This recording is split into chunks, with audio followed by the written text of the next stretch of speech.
మహేంద్ర సింగ్ ధోని తన ఆట తీరుతో, కెప్టెన్సీతో, క్యారెక్టర్తో ప్రపంచవ్యాప్తంగా కోట్లాది మంది అభిమానులను సంపాదించుకున్నాడు. ఇక ధోని ఏం మాట్లాడినా అది క్షణాల్లో వైరల్గా మారుతూ ఉంటుంది. ఇటీవల తన చిన్ననాటి స్నేహితుడికి సాయం చేసి రుణం తీర్చుకుని వార్తల్లోకి ఎక్కాడు మిస్టర్ కూల్. ప్రస్తుతం రాబోయే ఐపీఎల్ 2024 సీజన్ కోసం సిద్ధమవుతున్నాడు ఈ జార్ఖండ్ డైనమైట్. తాజాగా ముంబైలో జరిగిన ఓ ప్రైవేట్ కార్యక్రమంలో పాల్గొన్న ధోని గౌరవం రాదని, దాన్ని సంపాదించుకోవాలి అంటూ ఇంట్రెస్టింగ్ కామెంట్స్ చేశాడు. ప్రస్తుతం ఈ వ్యాఖ్యలు నెట్టింట వైరల్గా మారాయి.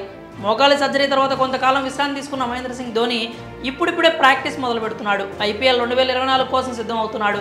ఈ క్రమంలోనే సమయం ఉన్నప్పుడు పలు కార్యక్రమాల్లో పాల్గొంటూ అభిమానులకు విలువైన సలహాలు, సూచనలు ఇస్తున్నాడు. ఇటీవలే తన చిన్ననాటి ఫ్రెండ్కు సాయం చేసి అతడి రుణాన్ని తీర్చుకున్నాడు. తాజాగా ముంబైలో నిర్వహించిన ఓ ప్రైవేట్ కార్యక్రమంలో పాల్గొన్నాడు ధోని. ఆ ఈవెంట్లో అతడు మాట్లాడిన మాటలు ప్రస్తుతం సోషల్ మీడియాలో వైరల్గా మారాయి. ఆ వ్యాఖ్యలు ధోని ఎవరైనా ఉద్దేశించి అన్నాడా అంటూ సందేహాలు కూడా వ్యక్తం చేస్తున్నారు కొంతమంది నెటిజన్స్. ఓ ప్రైవేట్ కార్యక్రమంలో మహేంద్ర సింగ్ ధోని మాట్లాడుతూ, ఉన్నత పదవిలో ఉన్నంత మాత్రాన వ్యక్తులకు గౌరవం రాదు, దాన్ని మన ప్రవర్తనతో సంపాదించుకోవాలి. మన పట్ల అవతల వ్యక్తులు చూపించే విధేయతతోనే గౌరవం వస్తుంది. ఇక్కడ మీరు విషయం గుర్తుంచుకోవాలి, మాటలు చెప్పేవారి కంటే చేతల్లో చేసి చూపిస్తేనే మనపై ఇతరులకు, సహచరులకు నమ్మకం పెరుగుతుంది.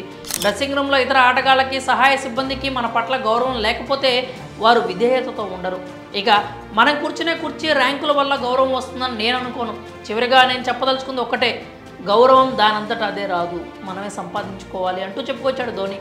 కాగా ఈ వ్యాఖ్యలు నెట్టింట వైరల్గా మారడంతో ధోని ఎవరినైనా ఉద్దేశించి కామెంట్స్ చేశాడా, లేక క్యాజువల్గానే మాట్లాడా అంటూ సందేహం వ్యక్తం చేస్తున్నారు నెటిజన్స్. అయితే ధోని ఎవరిని ఉద్దేశించి మాట్లాడలేదని, అతడు అలాంటి వాడు కాదని ఫ్యాన్స్ సోషల్ మీడియా వేదికగా కామెంట్స్ చేస్తున్నారు. మరి ధోని మాటలపై మీరేమనుకుంటున్నారు? ధోని ఎవరినైనా ఉద్దేశించి ఈ కామెంట్స్ చేశాడా? మీ అభిప్రాయాలని కామెంట్స్ రూపంలో తెలియజేయండి.